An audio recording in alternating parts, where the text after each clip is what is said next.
Здравейте, днес извършваме ремонтна дейност на чилър Daikin. Нашия колега ще ни запознае малко по-подробно с самата дейност, която ще бъде направена. Здравейте, в момента ще източваме хладилния агент от системата. След това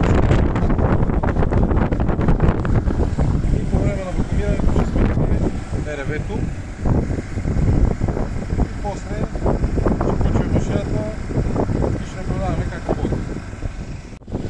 В момента се намираме в първия етап на ремонтната дейност на този чилър. Би ли ни разяснил малко какво точно включва той? В момента източваме хладилния агент посредством станция и я събираме в бутилка за многократна употреба. Така. И след това ще включим вакуум помпата, да може да вакуумираме системата, да подготвим самите ТРВ-та за смяна. Би ли ни разяснил накратко какъв точно ремонт ще се извършва днес?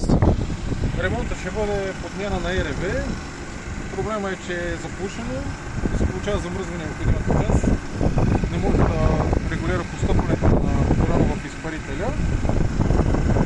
И самото ще видим кои са стъпки. В момента източваме урана.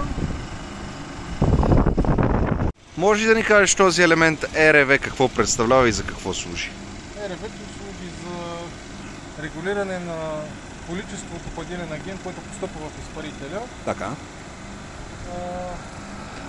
Това тук са двете механични РВ-та. Така. Те се управляват посредством стъпков мотор, това е електрическата му част. Ние ще смениме и двете